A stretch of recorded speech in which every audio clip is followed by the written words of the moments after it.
Hello and welcome to Archfelder's Hacks with Archfelder and his amazing hacks. Of all the things you can do in World of Warcraft, Alterac Valley is the thing I most love.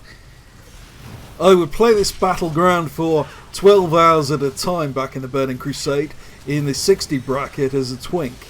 There is just so much to this amazing battleground.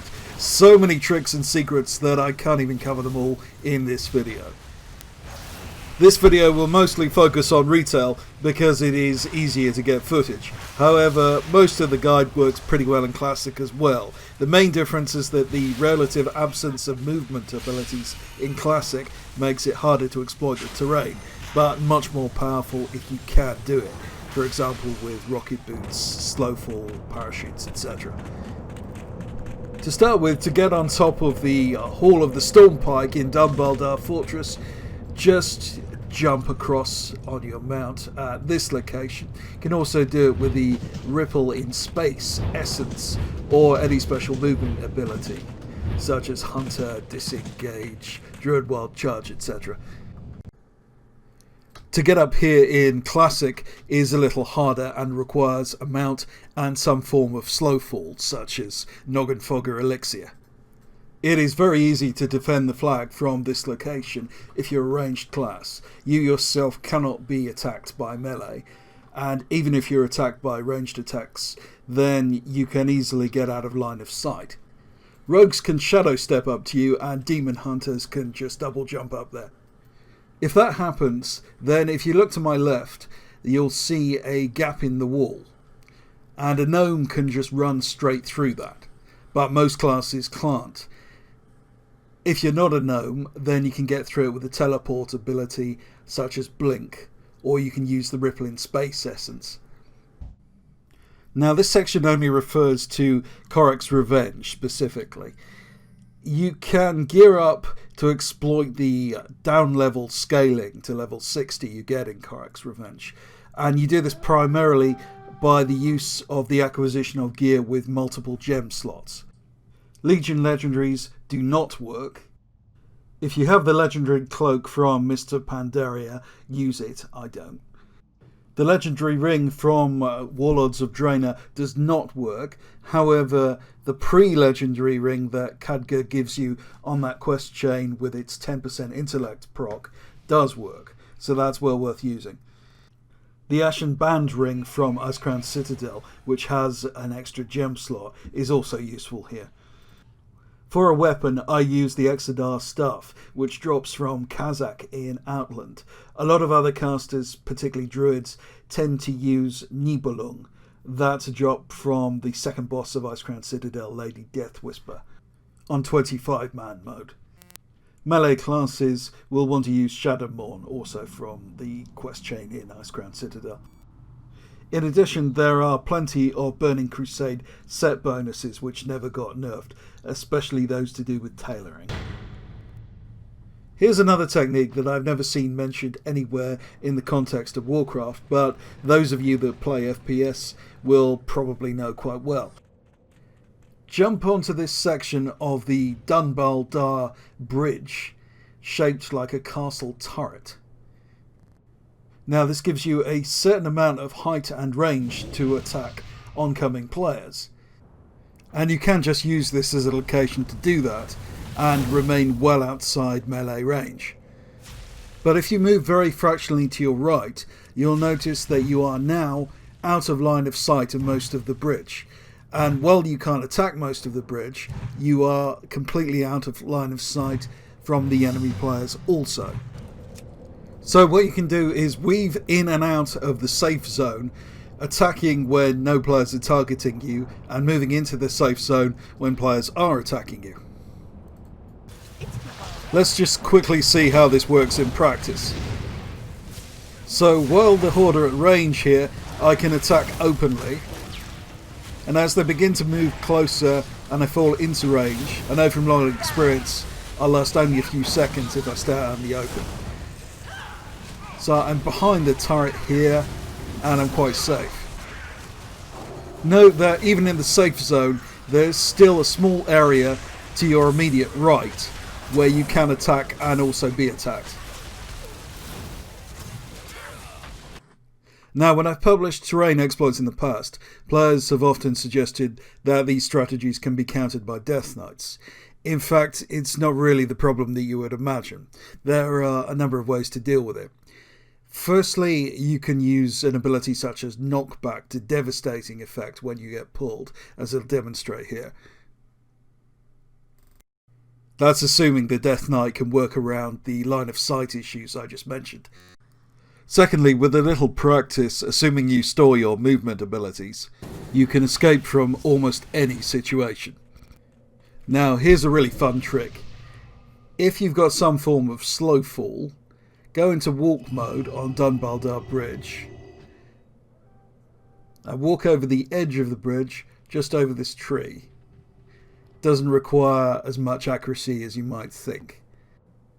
And now you can target the bridge with any reticle-based ability, and it will take a long while before the opposite faction work out where you are.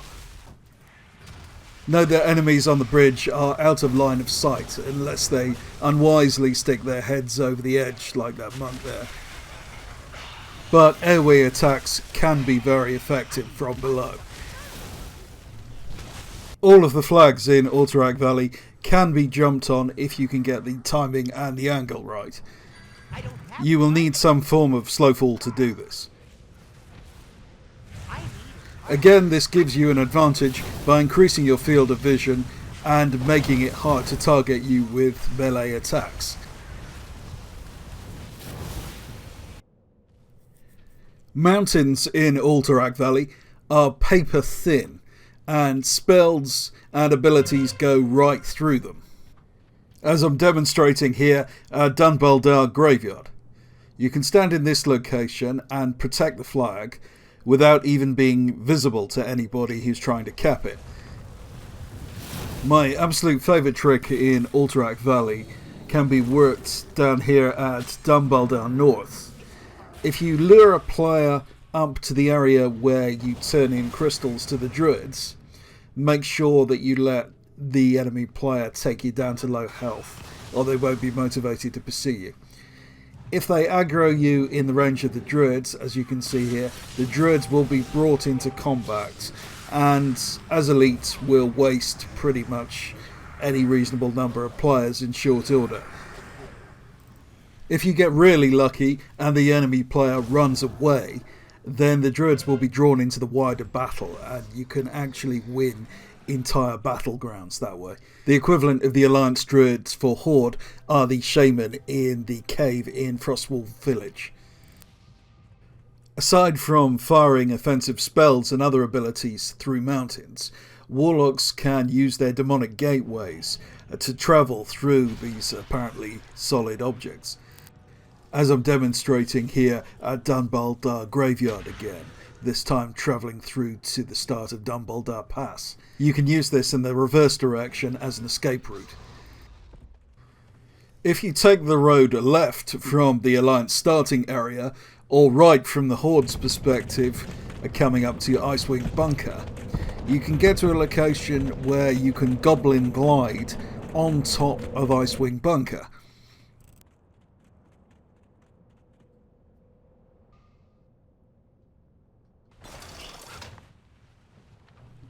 Once you're on top of the bunker, you have an enormous amount of control. You can only attack and be attacked while standing on the very edge of the top of the bunker, which makes it almost impossible to kill you. In any remotely even battle, you will be able to turn the tide in your faction's favour. You can climb on top of most vehicles lying around in Alterac Valley, such as this dwarf tank here, but often only with weird and counterintuitive jump sequences. In the centre of Alterac Valley, in the Field of Strife, the remnants of these towers can be climbed, and they give the player a significant amount of height. You can often freecast up here for minutes. The opposite faction often just don't notice you're there.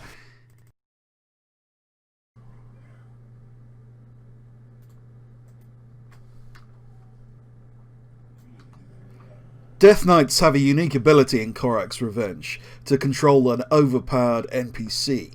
The Control Undead spell works on Lieutenant Grummus here. Grummus has a very significantly higher health pool than any pet or minion. As with mountains, you can cast directly through wooden fences in Alterac Valley, thereby protecting yourself from melee attackers, and also any specific visual targeting by ranged attackers. This is a very basic introduction to Alterac Valley exploits, though it should allow you to do both top DPS, go top on killing blows, and often turn the balance of the game in your favour. I noticed a lot of Alliance players are complaining that they go like 20 battlegrounds without a single win. It's not really the case if you gear up properly and use all the methods that I've explained in this video. However, there's a lot more I'm not talking about. For example, here I'm showing you a pacification glitch which prevents all the NPCs in Alterac Valley from attacking you. So I can run through the Horde entrance tunnel without any of the Horde soldiers attacking me. You can have a lot of fun with mind control in this situation. I can't publish this trick publicly because it would get fixed straight away, but for the very curious, there's lots more information on my Patreon. Hope you found this video interesting. If you did, why not subscribe? Thanks for watching. This has been Alterac Valley.